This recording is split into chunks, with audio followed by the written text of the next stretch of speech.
This simple healthy banana bread recipe is made with less sugar, without oil and just over 100 calories per slice. It still gives incredibly moist, perfectly sweet and delicious bread. If you want to add this recipe to your meal plan, contact our certified dietitian and nutritionist.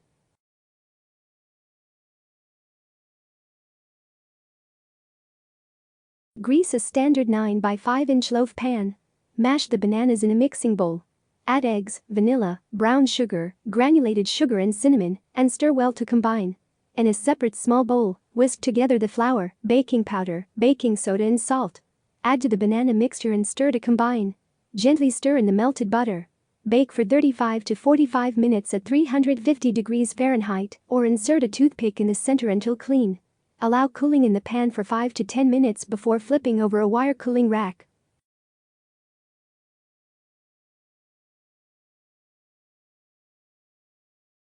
Print this recipe from the link in the description.